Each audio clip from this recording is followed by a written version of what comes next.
There you go. Okay. Howdy, everybody. It's me, Manic Mark, coming to you from the bunker system found somewhere under the art building. I messed it up again. I messed it up last time, and I messed it up this time. The hardware store today. On the way to the store, I get off on an exit, okay, and then I'm in the high-speed lane for other people getting on the freeway, the way this exit works. All right, so, but I'm watching. I got to get over a lane to the right, and there's this van, and I'm like, turn on my turn signals, and the guy comes up, and he comes right over on me. Like, what the hell are you doing? I got to honk my horn. And I don't like to honk my horn in my Jeep because the horn button's missing, and a little metal ring hurts my hand when I do that, okay? So I honk the horn.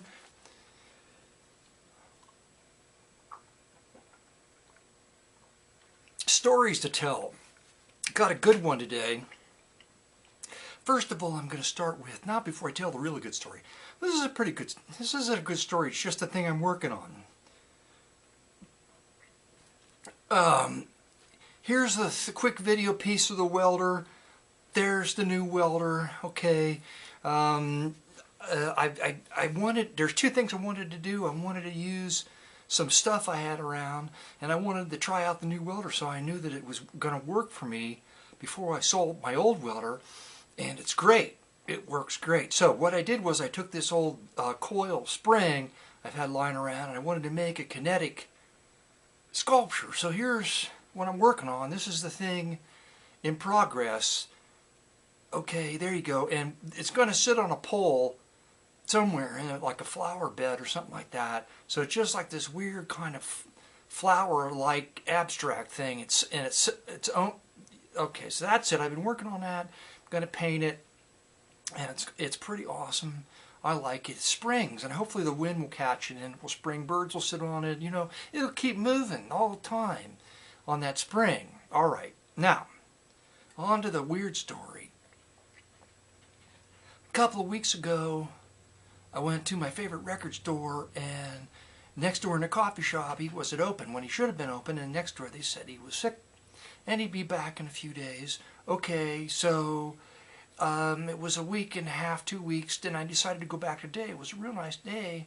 So I walked in, and I had my typical stack of records for trade, and there was some guy standing by the door. I just kind of looked at him. I went over, and I set the records down on the counter, and I looked. He was looking at me, and I looked back, and I said, oh, did Mike step out? And he said, oh, you haven't heard. Mike passed away. It put me in shock, really, for a moment. I'm like, oh my God, you got to be kidding me. No, he had cancer, and it got so bad that he couldn't get out of bed, and 10 days later, that was the end of it. I don't know if I must have told somebody, but he never mentioned it when I was in there. He was always really, looked like hell, and he was sleeping on stacks of records, but he kept going. That was the thing. I said, man, I really liked Mike. And I did like Mike. He was the best record store guy in town. You know. So, it's really sad. Okay. He was probably 72, something like that. So I got to talking to the new guy, Jeff, who brought a bunch of his records down, and Mike and him did this deal together. I never met him before. Anyway, turns out he's really nice guy. Really knows records. Was interested in was interested to hear about what I'm interested in. He collects jazz and not the stuff that I collect, but nonetheless he had some basic knowledge of a few of the things that I collect. He was interested in it. I talked to him for quite a long time about things. Records and stuff like that, and apparently in a couple of weeks he tidied up the shop pretty good. It was downstairs was kind of a wreck, but I think he's working on it. Anyway, he said, well, we were thinking about buying any records, so we figure out what's going on. We can do some trades. So he gave me a pretty decent trade, and he was like very sensitive. Well, what did Mike do for you? Would this be an even trade right here? And I'm like, well, what do you think? You're the you know, the new owner, I want to do things that please you because I want to come back. I want you to be happy. And he goes, well, I'm thinking it's kind of close. I'm like, well, about $10. So, I gave him, and the records I'm taking in are getting better. They're better. He saw something in there he liked, and I think he was pretty happy. So, made a trade. And I got some fun stuff to show you. Just going to start out with Buddy Emmons Steel Guitar Jazz. Okay, the cover just stand out to me, and I was reading the smaller type. Apparently, this has never been done before. But Buddy Emmons took the steel steel guitar deal and did a jazz record. It's the first time. Birth of a new instrument in jazz and the presentation of a remarkable guitarist, Buddy Emmons. So that could be, I don't know if I'm going to feature it, although I think it's going to be pretty awesome to listen to. A gospel album out of Cleveland, Victoria. What's her full name? Praise Records, Victoria Maddox. Terrific photograph. You never know. Sometimes you pick up these gospel records, black gospel, and they just knock your socks right off. They're so good. Look at this cover. This was pretty cool. It's Bob Thompson, On the Rocks. I can't remember if I've got this one. I hope I didn't.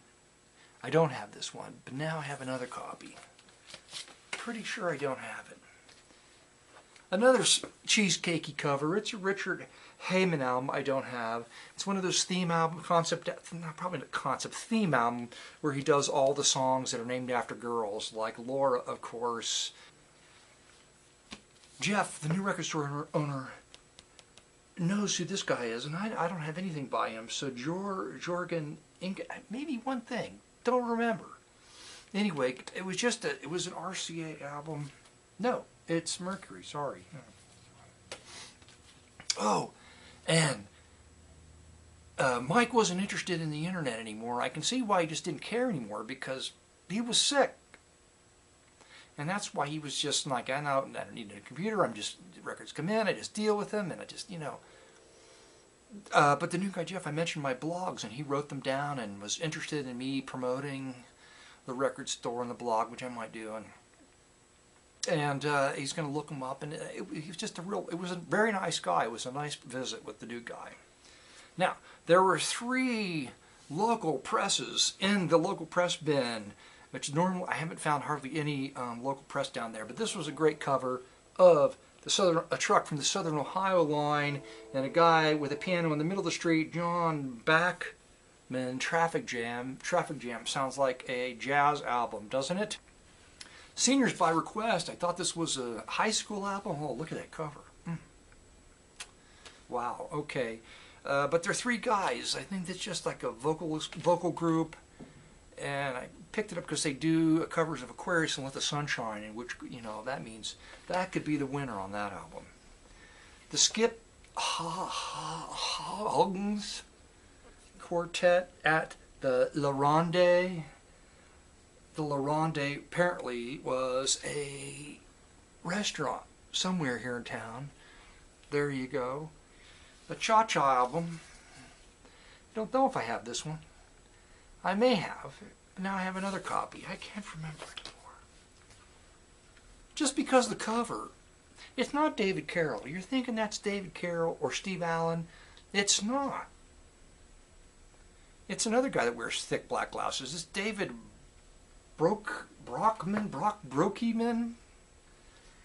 And, it's like, oh, it's going to be heavily orchestrated. What's the date on it? 1956. It's old as me. Manic Mark, exactly as old as me.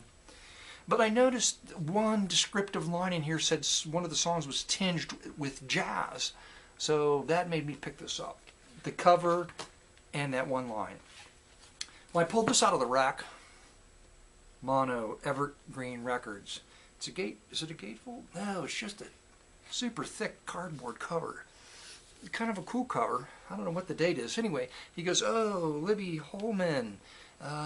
She's from Cincinnati, and he just describing, her being from Cincinnati. And what's that sticker? That's got to come off of there. I don't like that sticker. You know how I don't like stickers.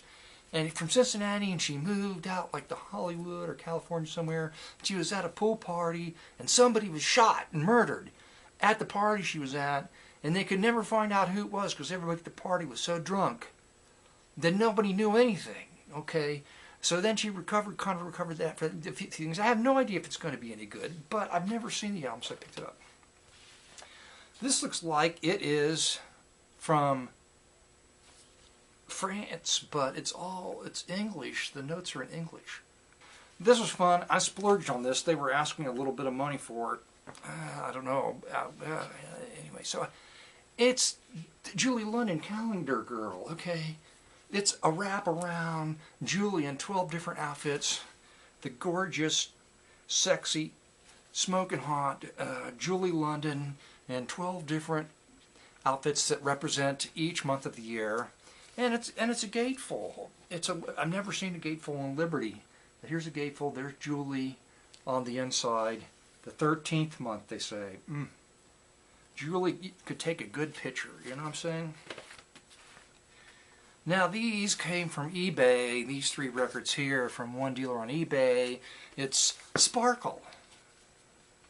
Sparkle featuring Diana Murrell. Sparkle. It's a lounge group. What do they do? Margaritaville.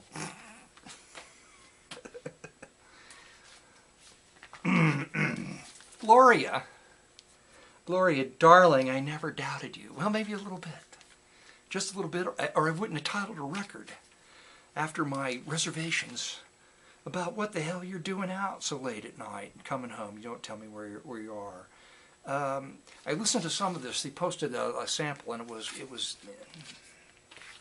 And last but not least, I put it in the back. Oh, it's got a double wrap on it. I should take off this so you can see the damn thing. It's an autographed copy of Mighty Clouds of Joy. It's a religious album. It's the guys on the cover standing in front of their 70s van in the middle of frickin' winter, driving around in their 70s van doing stuff in their 70s van. And it's local, more or less local. It's out of Campbellsville, Kentucky. They're from Kentucky, aren't they? Or is that just where they did the... No. They're out of Spokane, Washington, but they... Apparently, maybe, but they did their... Yeah, they are. They're in Spokane.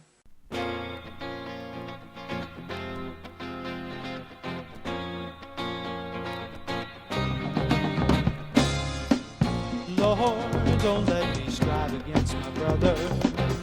I'm so tired of it, don't want to do it no more. Lord, don't let us fight against each other. Let us be one in you. Let us be one. Lord, teach us to build up one another in what we say and what we do. Oh, Lord, teach us to love one another. Let us be one in you. Let us be one. For your sake, let us learn to wait on the Spirit move. The hour is late. He'll be coming soon. La da da ba ba ba ba ba da ba ba da da. Ba ba ba ba ba da ba ba da da da da da da. Ba ba ba ba ba da ba ba da da. Let us be one in you. Let us be one.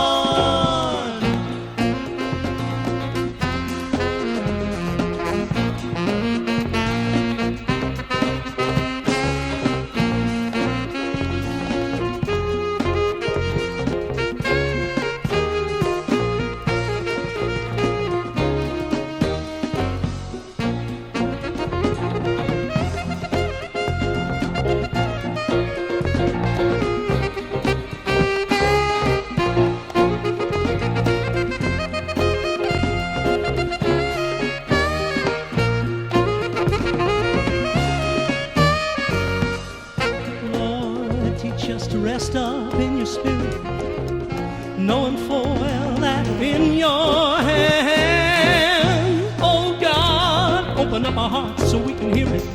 Let us be one in you. Let us be one. da ba ba da da. Ba ba ba ba ba da ba ba da da da da da da now. Ba ba ba ba ba da ba ba da da. Let us be one in you. Let us be one in you.